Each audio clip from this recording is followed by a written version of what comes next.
Okay guys, nguhaye ikaze kandi ndagushimiye wahisemo gukurikira YouTube channel yacu online 250. Today tugiye kureba hamwe cyangwa se tugiye kwigira hamwe uko wakoresha internet y'ubuntu n'amafaranga bigusabye cyangwa se ngo ubanze kugura amayinite. Ikintu cya mbere bigusaba ni ukureba ino video kuva itangiye kugeza irangiye kugira ngo ubashe gusobanukirwa neza step by step uko wakoresha nawe iyi internet bitagusabye igishoro cyangwa se ngo bigusabe kugura amayinite.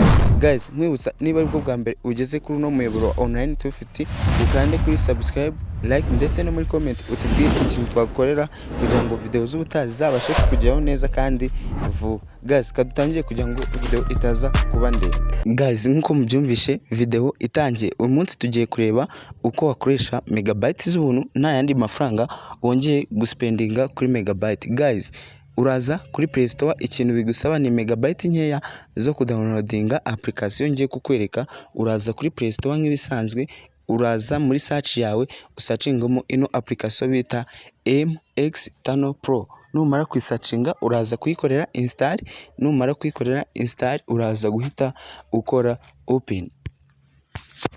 Guys, numara gukora open uraza gutegereza ize gufunguka. Biraterwa nuko phone yawe iraza kuba iri gukora cyangwa se n'umuvuduko telefone yawe igira. Guys, hano hambere uri kubona ahantu handitse ngo auto select save. Ahangaha ho nta bintu byinshi wirwa ujyamo kuko urekera muri auto select save. Application niho ihita yibwira uburyo ki uri buze kubikora cyangwa se uburyo ki iri buze kwisavinga, kuko ihita ifata location ya network wafunguye. Ubwo niba ari kuri MTN cyangwa se kuri Airtel uri hano mu Rwanda ihita ifata server yo mu Rwanda. Guys, urahita uza hano ha kabiri handitse ngo network. Ahangaha handitse network niho twitondera. Uraza nuhakanda usange harimo network nyinshi cyangwa se hagiye harimo ibintu byinshi bitandukanye utanazi ndetse n'ibihugu utarabona. Guys, gusa ntago ari iki kituzanye hano, ahubwo ngiye kukwereka uburyo wayikonfigura cyangwa se uburyo wayisettinga nawe ukabasha kuba wayikoresha neza kandi mu buryo bwizewe. Urahita uza hano handitse search, uhita usacingamo ngo Rwanda. Yes guys, ni wandikamo Rwanda uri kubona hari kano kantu ka mbere kavuga ngo Rwanda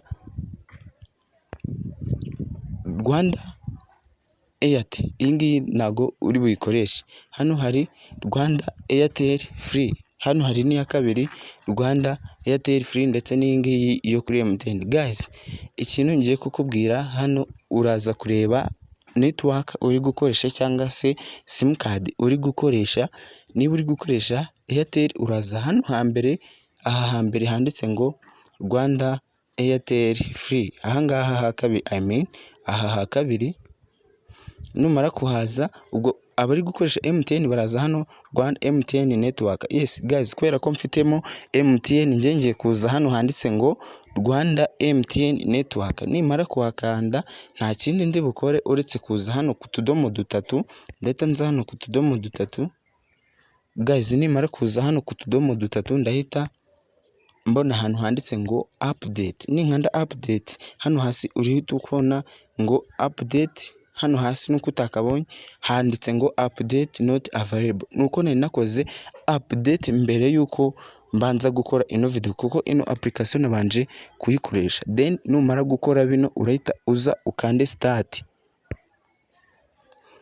Yes guys, urakanda start wafunguye data zawe za telefone kugira ngo ibashe guconnectana nazo. Guys, nkuko mubibona application yacu yabaye connected. Ikikubwira ko VPN iri gukora, hano hejuru kuri network haza akantu kameze nk'agafunguzo. Guys, nkuko mubibona tuje hano kuri YouTube ushobora kuza ugasanga ibintu byose byahindutse. Urabizi iyo uri gukoresha ama application cyangwa se uri gukoresha ama VPN hazaho ano ma ads. Guys, nkuko mubibona dufunguye application wahita ubona ama ads, ariko reka tureke kwifungura kugira ngo video itaza kuba ndende. Gusa uko ubibonye application irakora cyangwa se VPN irakora. Guys, niba ugeze hano video ukirimo kuyireba ndagira ngo nkubwire ngo ntugende udakoze subscribe, kuko mbafitiye bonus ndetse mfite n'ibibazo ngiye gutanga muri kino cyumweru.